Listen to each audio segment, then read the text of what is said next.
In 1944, a clay crock sat in nearly every American cellar. Inside it, fresh eggs stayed good for 2 full years. No refrigeration, no power, no spoiling. Then, almost overnight, it vanished from our kitchens. Have you ever wondered why? The crock cost about $12 to fill. That was it. $12 bought a family eggs through the longest, hardest winter. While the hens rested and laid nothing, the cellar kept feeding everyone. It sounds impossible today. It wasn't. Your grandmother may have known this. Her mother almost certainly did. For generations, country families never bought a single egg from a store between October and March. They didn't need to. The answer was already waiting downstairs in the cool dark. The method had a strange name. They called it water glassing. Not because of any jar or window, but because of what happened to the egg itself. The shell turned slick, sealed, almost glazed, like it had been dipped in liquid glass. Here is the secret that makes it work. An eggshell is not solid. It is covered in thousands of tiny pores, microscopic holes that let air and bacteria creep inside. That is what spoils an egg. Not time, air. Water glassing seals every one of those pores. The egg can no longer breathe. Nothing gets in. Nothing gets out.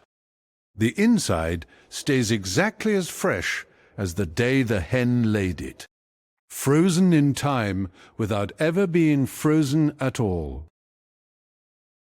The old-timers used a white powder for this. Today we'd call it pickling lime or slaked lime.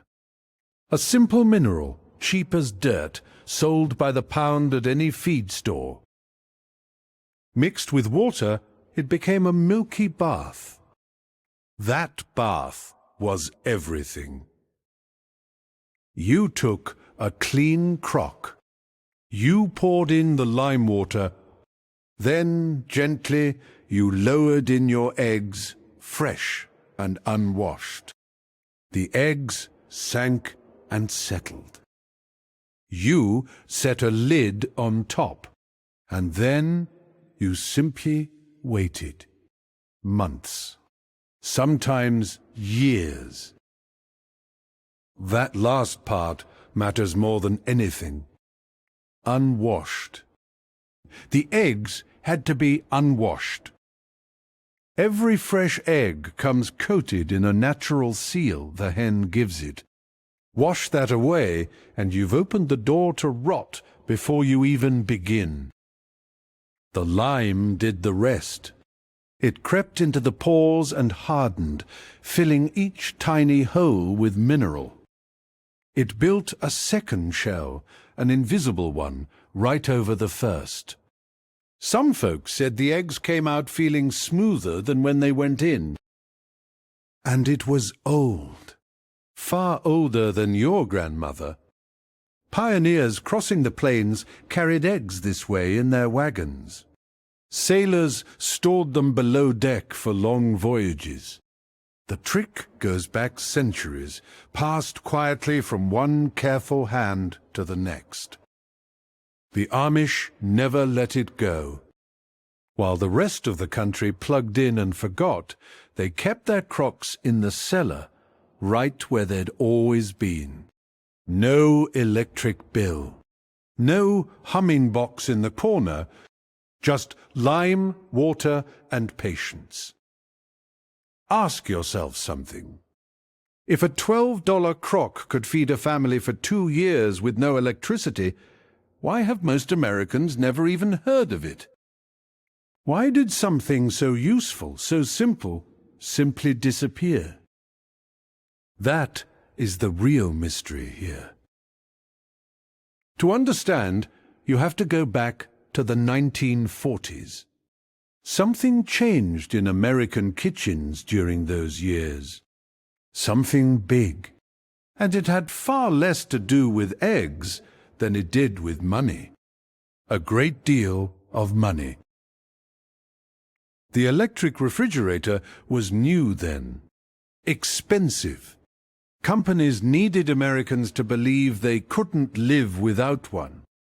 And a family that kept 2 years of eggs in a cellar crock was a family that didn't need to buy much of anything. Think about what that meant. A self-reliant household is a quiet threat to anyone selling convenience. If the cellar feeds you, the store doesn't. If lime preserves your eggs, no one sells you a machine to do it. Independence is bad for business. Around the same time, the egg business was changing too. Eggs were moving off the farm and into giant operations. Trucks. Cold storage. National brands. They wanted Americans buying cartons every single week. Fresh all year from them. Not from a crock downstairs. A method that let you skip the store for half the year did not fit that plan. It was the opposite of everything they were building. And so, slowly, the old way stopped being taught. It wasn't banned with a stamp. It was forgotten on purpose. That is how real knowledge dies. Not in a bonfire. Not with a law. It dies in silence. One generation forgets to tell the next. The crock gets dusty. The recipe leaves with the grandmother. And just like that, 2 years of free eggs are gone. Here is what they couldn't erase. The method still works. Exactly as well as it did in 1944. The chemistry never changed. An egg sealed in lime today will outlast anything in your refrigerator. Physics doesn't care what the brands wanted. People are proving it again right now. Homesteaders crack open eggs they sealed a full year earlier. They fry them. They bake with them. And the eggs are good, just as the old-timers always swore they would be. The proof is in the pan. There's a test the old families used, and you can use it too. Before sealing an egg, you'd float it. Drop it in water. A truly fresh egg sinks and lies flat. One that floats is already too old. Only the freshest went into the crock. Freshness was the whole game. The lime can only hold an egg where it found it. Seal a fresh egg, and it stays fresh. Seal an old one, and you've simply preserved the rot. The crock keeps a moment. It cannot turn back time. How much lime? The old measure was simple. Roughly 1 ounce of pickling lime to every quart of water. Stir it. Let it settle. The eggs go in. The lime water covers them by 1 inch or 2, and the lid goes on. The crock itself mattered. Stoneware was best. Glass worked. What you never wanted was metal, because the lime would fight with it. A heavy ceramic crock kept the bath cool and dark and still. Cool, dark, and still. That was the whole environment. And you didn't pile them in all at once.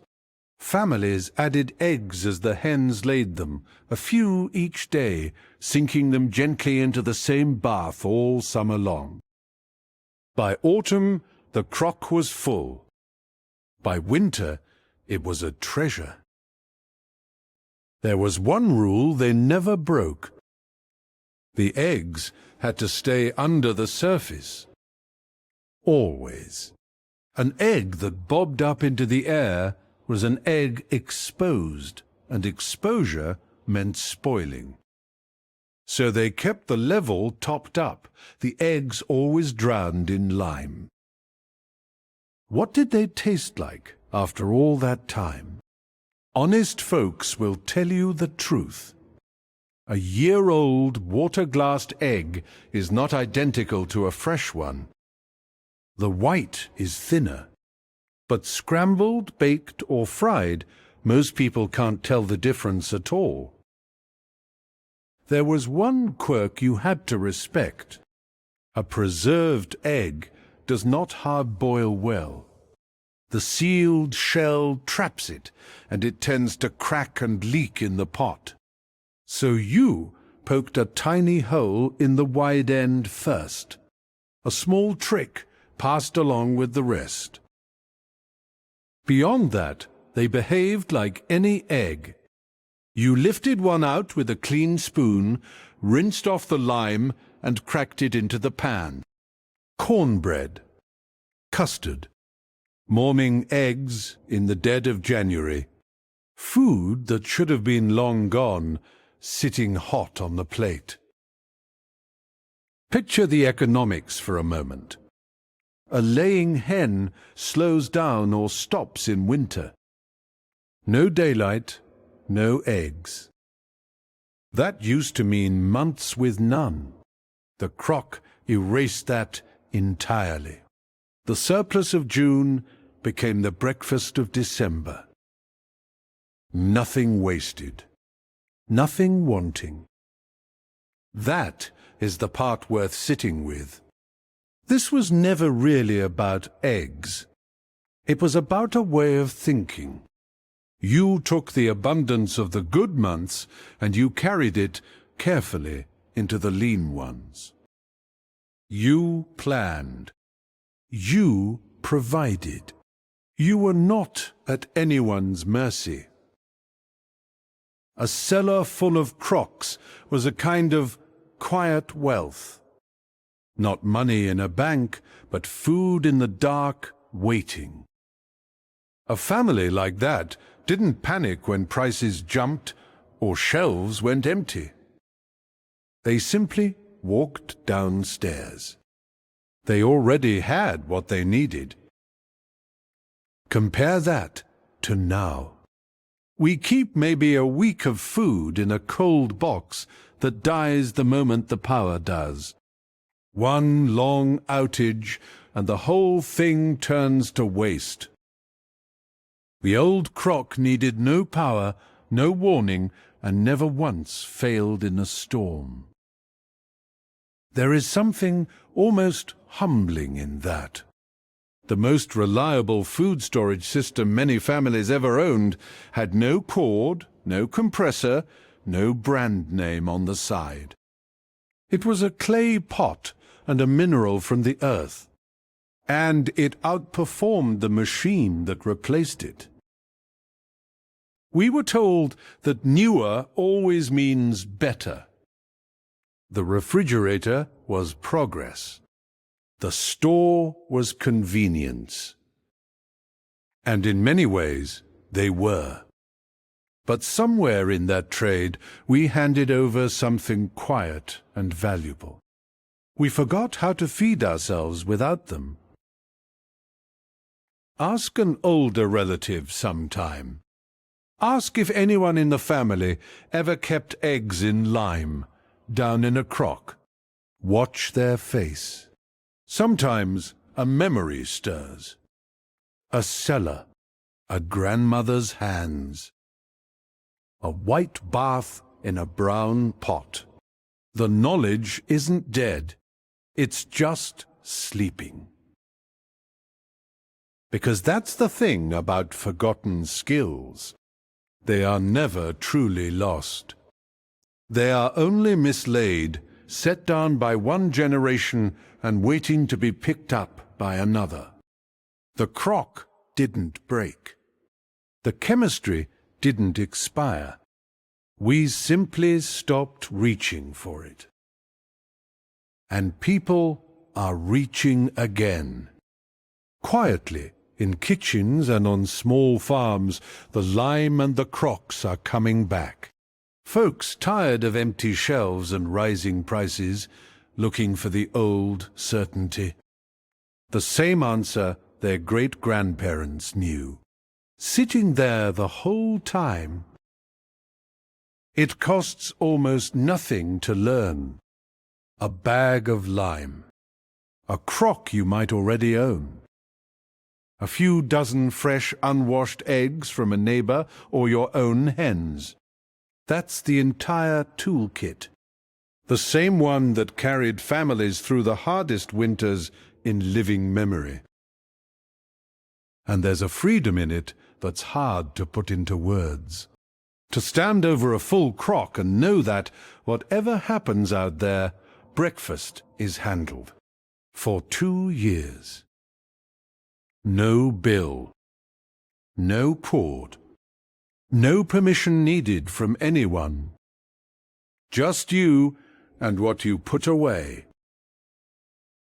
That feeling is exactly what was taken from us.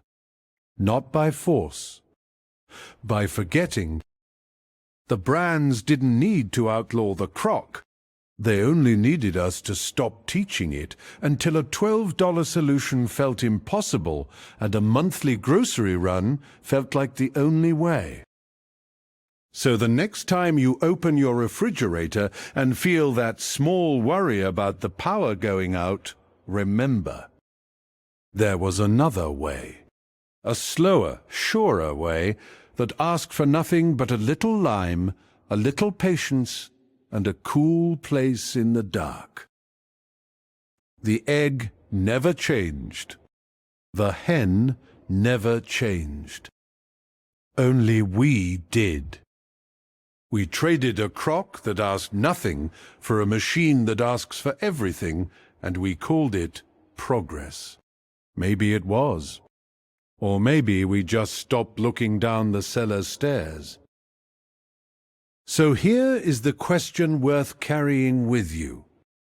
How many other simple, powerful things did our grandparents know that we let slip away without a fight? The crock is only one. Somewhere in the quiet, the rest are waiting too, listening for someone to remember.